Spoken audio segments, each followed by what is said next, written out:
Bonsoir à tous et bienvenue dans votre journal. Ce soir, la rédaction accueille Christian Giraud, directeur académique adjoint au sein du vice-rectorat de Mayotte. Bonsoir. Bonsoir. Alors, le baccalauréat 2015 a rendu son verdict. Nous y reviendrons ensemble dans cette édition.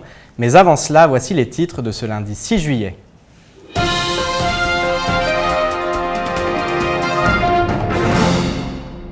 Revirement de situation dans l'affaire Interrail. Alors que la compagnie s'apprêtait à délocaliser en Tanzanie, le gouvernement comorien souhaite mettre fin à l'arrêté imposant une taxe internationale pour les voyageurs à destination de Mayotte. Les explications dans votre journal. Le baccalauréat 2015 a rendu son verdict. Entre joie immense et déception, les 3000 candidats à Mayotte sont désormais fixés. Place maintenant à la célébration pour les uns et au rattrapage pour les autres. La DIECT a tenu ce matin à expliquer la réglementation en vigueur sur tout le territoire français en ce qui concerne les soldes.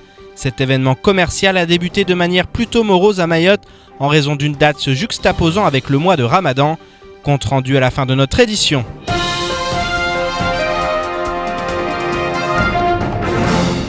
Depuis le 29 juin, les avions de la compagnie Interrail étaient cloués au sol. En cause, l'aéroport de Moroni a mis en place une taxe internationale pour les passagers à destination de Mayotte. Opposé à cette redevance de 16 €, le ministre de l'Intérieur de l'Union des Comores a assuré samedi que les négociations entre la compagnie aérienne et le ministère des Transports étaient toujours en cours.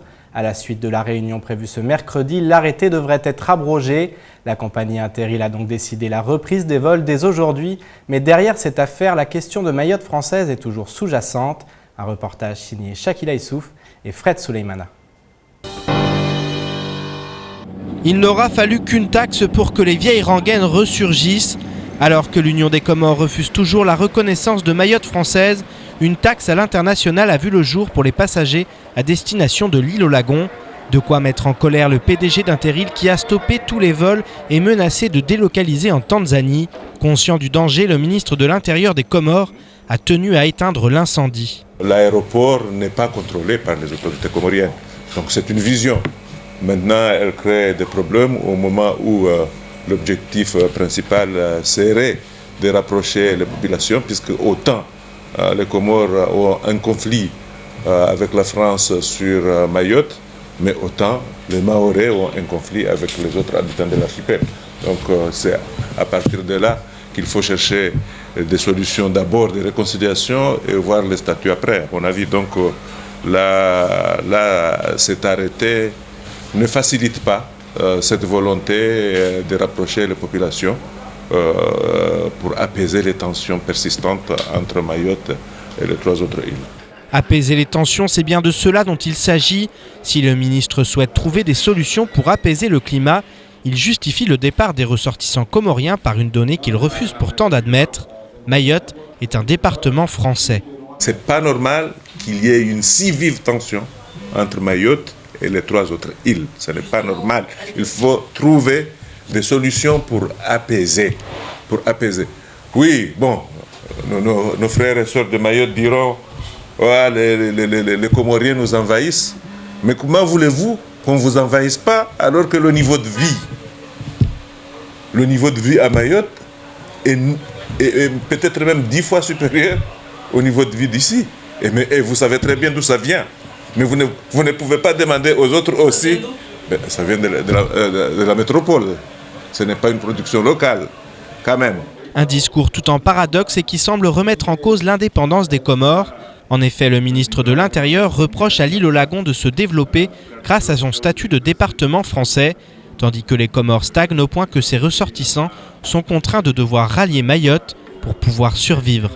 J'ai toujours dit à mes amis français, des hauts responsables, que vous ne pouvez pas demander à une femme de ne pas aller accoucher à Mayotte. Parce qu'à Mayotte, dès qu'elle arrive, on la prend en charge.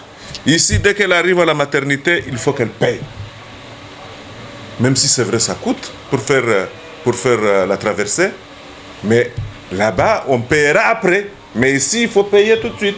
Et on est obligé de payer parce que aussi, ce sont des équipements, etc., qu'il faut faire fonctionner. Aujourd'hui 6 juillet, l'Union des Comores fête son indépendance. 40 ans après, le gouvernement dénonce un système dont il a la charge sans toutefois envisager le moindre projet de réforme. et de conclure que les Français le veuillent ou pas, nous partageons tous cette nationalité. Des agriculteurs et particuliers impuissants face au phénomène des vols de régime de bananes ont décidé de réagir. Certains introduisent donc des aiguilles dans leur régime encore sur pied. Un piège qui a déjà fait des victimes. Les plus vulnérables restent les enfants qui raffolent de ce fruit. Mardi dernier, Daniel, âgé de 6 ans, a avalé le bout d'une aiguille qui se trouvait dans une banane. Fort heureusement, le morceau de l'aiguille n'a pas représenté une menace pour sa vie, mais les faits sont là. Un sujet signé Shakila Issouf et Leslie Vimenet.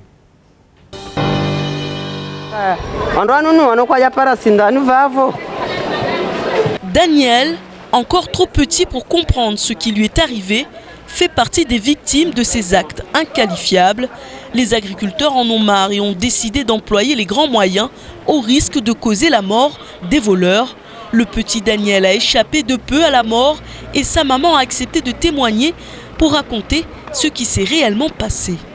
Avoti kutual kututi pihi lendi ali kava ka problem li kutula baki ti lendi fumonne ti lipihi fumonne alim nyohandra alim nyavile amojo renga mnyorara kutua mi ali ameje kava stomba ja kutua vya javili la rengo ai mama vostien zunya vani tumambia toa lerato antini madame de kamu ile rameja na monga le ile baki muhononi para gudula sinzano avo gudula sinzano le timvingi kamwe direct tendre na l'hôpital. Manger des bananes et y laisser la vie, la situation témoigne de l'état actuel des choses à Mayotte. Au fur et à mesure que les victimes sont hospitalisées, la population réalise le degré de haine qu'éprouvent certains administrés envers les voleurs en tout genre. Certains sont désormais prêts à tuer pour conserver ce qui leur appartient de droit. Siria jarnu entovi de persecantovi na sinzanu no wanata wale wenye wanunuao yokwatsaru mamuoni nentovi ngolewa shawasi bingotovi ajaulidziwa shawsi waitahawo alaka kwatujwa kana bantu shintu muniwa au kabu shintu muniwa. Les conséquences de ces actes pourraient amener les auteurs en prison car pour le moment seuls des innocents payent pour un crime qu'ils n'ont jamais commis. Ainsi, l'heure n'est plus à l'identification des coupables, mais à la prise de conscience de la gravité d'une situation qui n'a de cesse de s'envenimer. La haine existe à Mayotte et pourrait, si rien ne l'arrête, conduire à des drames odieux.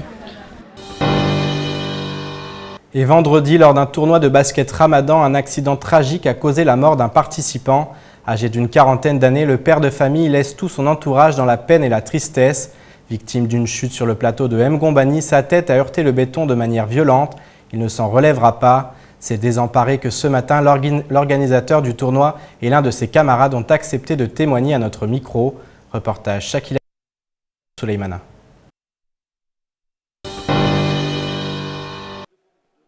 La peine est immense. Ses proches se souviennent de Bakar comme un homme engagé, impliqué et dynamique.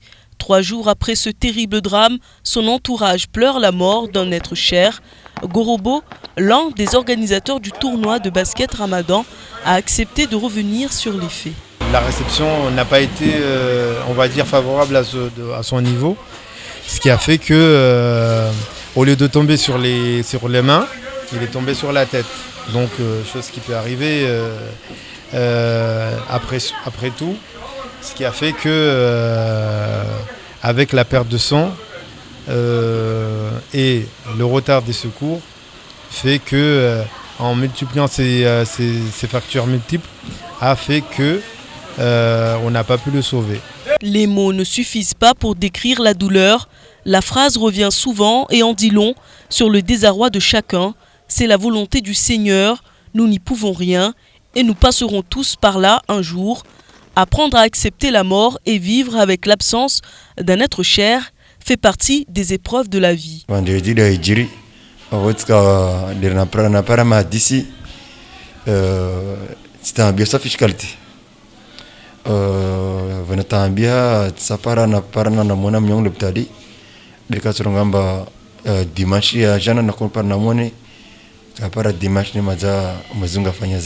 Venus nombreux pour lui rendre un dernier hommage, Bakar Voua a été enterré ce dimanche au cimetière de Mgombani.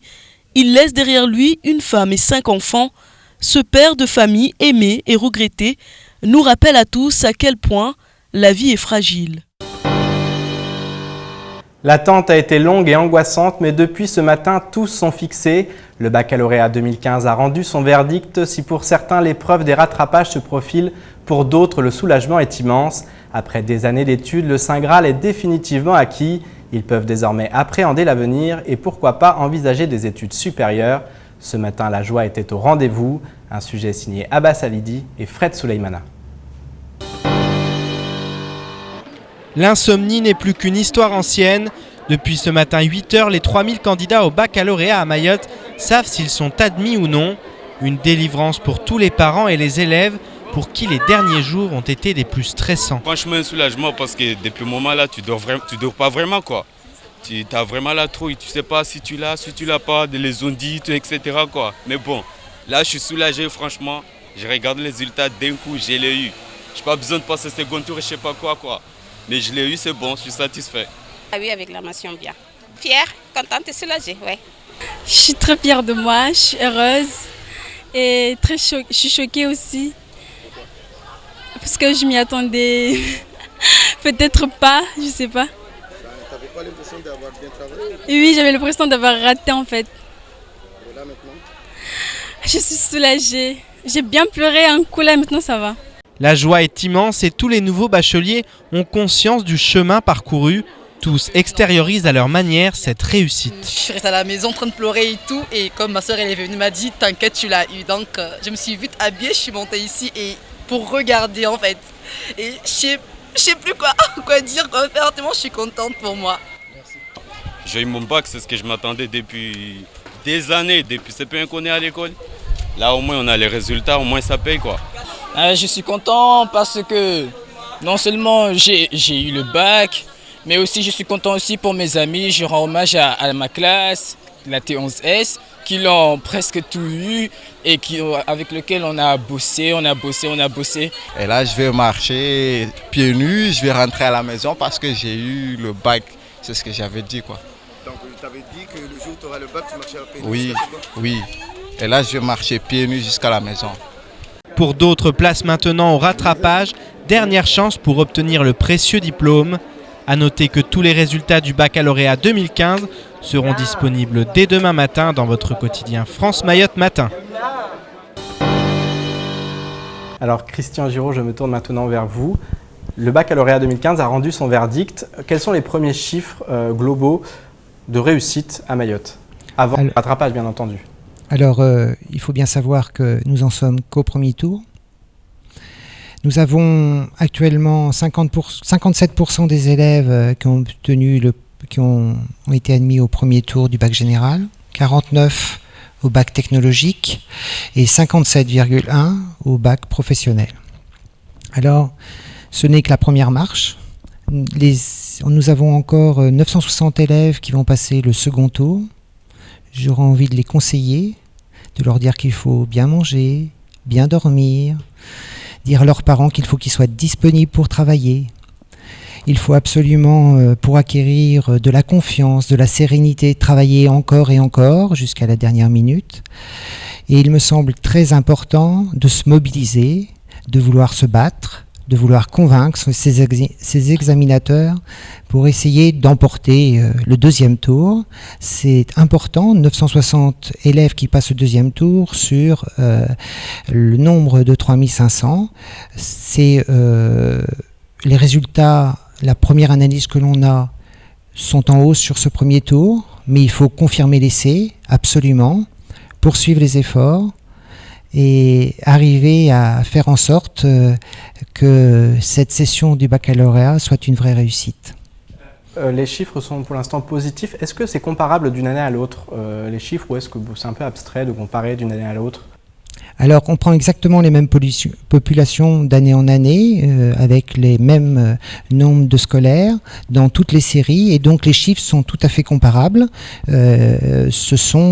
Aujourd'hui, on note 450 candidats admis au premier tour supplémentaires et par rapport à l'année dernière. Cette donnée, les chiffres en mathématiques ont été rehaussés de 3 points. Alors pourquoi est-ce qu'on rehausse les chiffres comme ça? C'est une pratique courante à Mayotte. Est-ce que c'est pour gonfler les chiffres de réussite? Alors, c'est pas une pratique courante à Mayotte, c'est une pratique sur tout le territoire de la France. Et donc Mayotte est un département français. Il me semble important d'observer exactement les mêmes règles. Les sujets sont des sujets nationaux. Les réunions d'harmonisation sont exactement identiques à celles qui se passent en métropole. Et donc, il y a, en fonction des sujets, des réunions d'harmonisation qui proposent, comme leur nom l'indique, à la fois ces réunions d'harmonisation sont exigeantes, mais elles sont aussi bienveillantes par rapport aux enfants. Et donc il me semble important de pratiquer avec détermination les mêmes règles qu'en métropole. Quelque chose de légal alors ? Ces réunions d'harmonisation fonctionnent exactement avec, à la coordination avec les inspecteurs, comme dans toute ville de France. Est-ce que ce n'est pas quelque part mentir aux élèves sur leur niveau réel, de rehausser comme cela ? Alors, les élèves, il faut espérer qu'avec la réforme du lycée voulue, acquièrent de plus en plus de compétences. Je suis un peu surpris que quand il y a une évolution positive sur l'île, on trouve toujours des raisons de critiquer ces évolutions. On ne peut pas dire toujours que l'école est en difficulté, comme certains le disent. Aujourd'hui, l'Éducation nationale a organisé pour 11 000 candidats sur Mayotte des examens.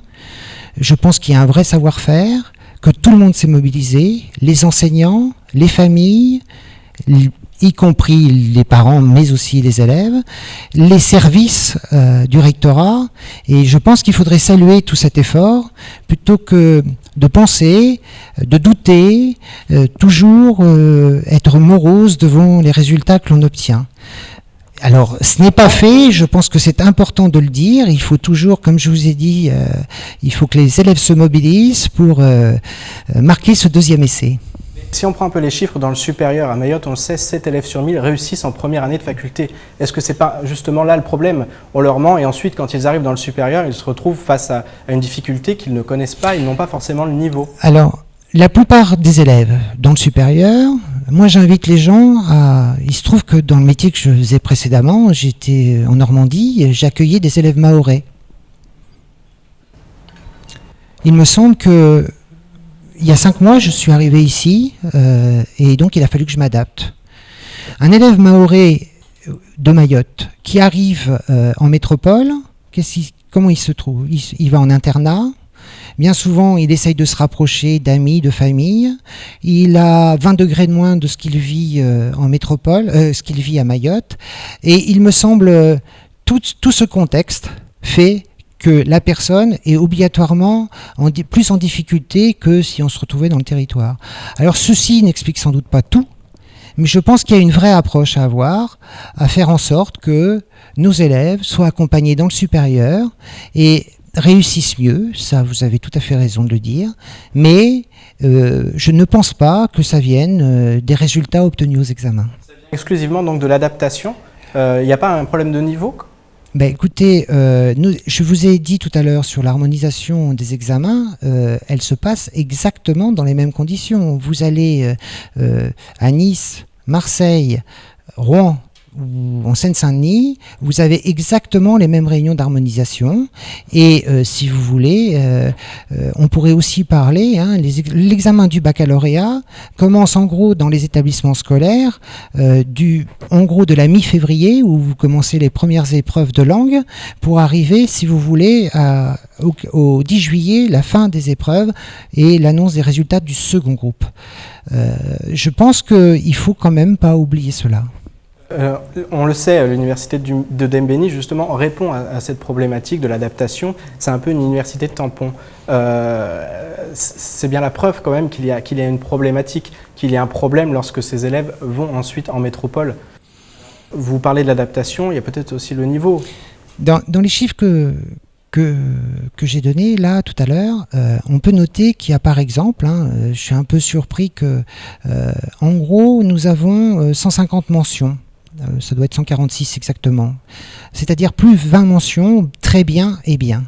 Le plus jeune élève qui a eu le bac est un élève de Petite Terre qui a 18,1 et qui habite Petite Terre depuis sa naissance.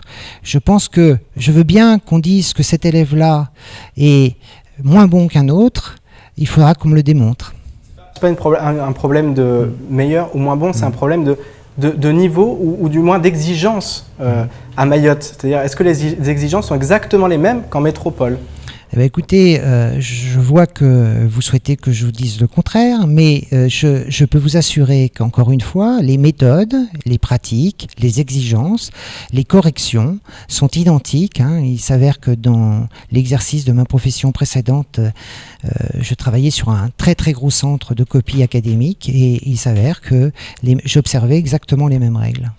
La problématique l'année prochaine, puisque c'est une autre problématique, des titulaires. On sait, il y en a de moins en moins. L'année prochaine, il y a beaucoup de postes vacants. Que va faire le vice-rectorat Eh bien écoutez, Madame le vice-recteur a souhaité mettre en place un département de formation centré sur les professeurs contractuels en priorité, de façon à, comment vous dire, ne pas toujours se plaindre de l'attractivité de Mayotte, mais d'essayer de faire en sorte d'apporter de meilleures compétences sur l'île de Mayotte. Et donc on a un département de formation qui va s'appeler DEFI, c'est-à-dire un département de formation, innovation et expérimentation, pour essayer de travailler autrement, une sorte de vrai laboratoire. Les formations vont se faire sur le terrain, dans les écoles et dans les collèges, pour tous les enseignants, et dans des îlots. N'y voyez pas de jeu de mots par rapport à Lille. Et ça me semble être une excellente réponse qui est une réponse enthousiaste devant les problèmes que l'on rencontre de recrutement. Alors, je pense que dans l'île, on a tendance à manquer d'enthousiasme. Il faut pas hésiter à être enthousiaste et penser que ce que l'on fait de temps en temps, c'est bien. Et moi, je voudrais féliciter les personnels, les élèves et leurs familles qui ont accompagné leurs enfants pour avoir de meilleurs résultats que l'an dernier. Merci beaucoup, Christian Giraud. Merci à vous. On enchaîne avec la remise en cause des élections municipales à Dembéni et le déséquilibre du budget santé réunionnais. C'est également dans l'actualité de ce lundi 6 juillet.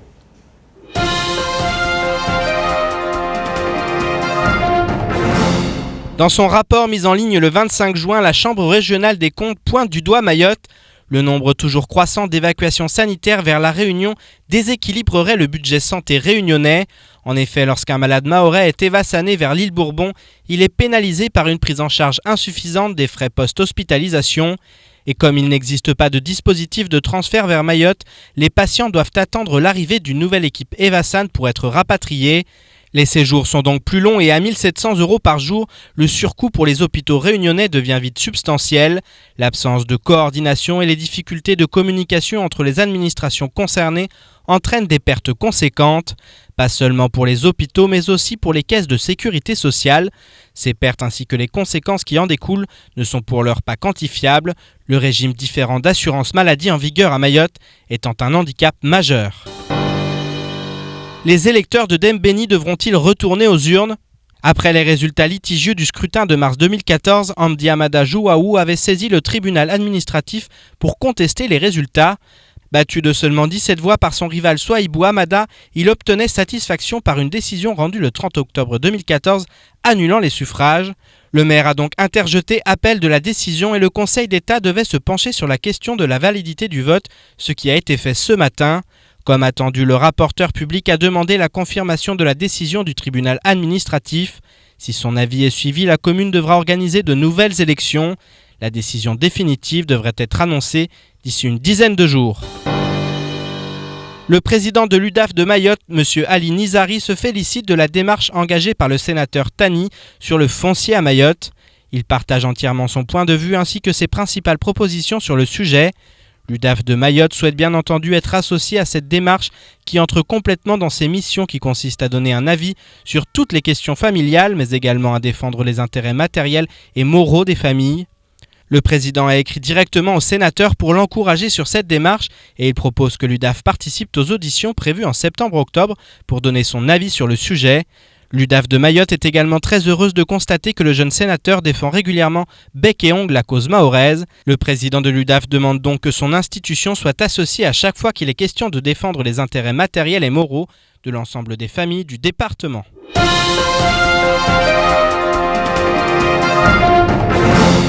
Une réunion s'est tenue ce matin à la Diecte. À l'ordre du jour, la réglementation nationale des soldes qui s'applique à Mayotte. L'occasion de rappeler la différence entre les soldes et les promotions, même si cette année une question bien précise demeure. Pourquoi les soldes n'ont-elles pas été repoussées pour cause de Ramadan? La réponse des autorités est simple, les soldes à Mayotte sont calqués sur celles qui se déroulent en métropole. Un sujet signé Abbas Alidi et Leslie Vimenet.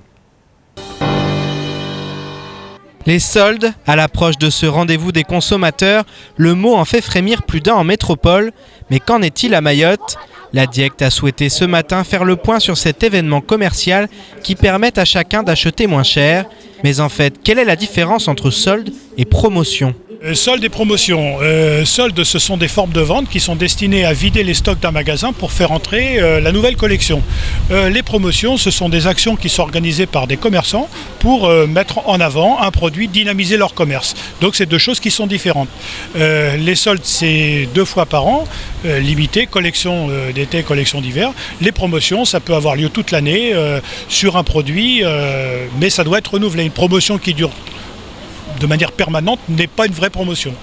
Cette année, les soldes se juxtaposent avec le mois de Ramadan, une situation qui pénalise les commerçants qui ont plus de peine à vendre leurs produits, même si cet inspecteur de la concurrence explique que la date des soldes est actée de longue date. La date du Ramadan est donc une date qui évolue chaque année et les soldes sont fixées, les dates de soldes sont fixées par une loi, elles sont figées une fois pour toutes, enfin elles sont définies dans la loi et elles sont explicitées par un arrêté chaque année. Donc en fait ça ne peut pas correspondre avec le Ramadan qui lui évolue. Une date fixée il y a plusieurs mois mais qui aurait pu être avancée ou reculée à Mayotte. En effet, une dérogation est envisageable dans certains cas à la demande des commerçants. Pour que les soldes à Mayotte soient adaptés en fonction des besoins des commerçants, encore faut-il que les commerçants fassent la demande et s'accordent pour déterminer la façon dont ils vont vouloir adapter les soldes à Mayotte. Mais ce n'est pas à nous, administration, ni à la préfecture de déterminer ça. C'est une démarche qui va intéresser les commerçants, ce sont eux qui sont concernés, donc ça ne peut être fait qu'à leur demande et après l'administration transmettra le dossier en fonction de ce qui aura été proposé. À Mayotte, rien n'a été fait par manque de connaissance des lois ou par manque d'information. Quoi qu'il en soit, il ne reste plus que quelques semaines aux commerçants pour réussir à écouler leur stock. Tous espèrent maintenant qu'avec l'Aïd qui approche, les ventes vont enfin être à la hauteur des attentes. C'est la fin de cette édition. Merci à vous de l'avoir suivi. Dans quelques instants, Ornella Perrine vous présentera les nouvelles du temps de demain. Suivra juste après l'invité du temps de parole, Salim Naouda, secrétaire général du syndicat CGTMA. Il était ce matin au micro de Patrick Millan. Pour ma part, j'aurai le plaisir de vous retrouver dès demain pour une nouvelle édition de votre journal. Excellente soirée à vous sur KTV.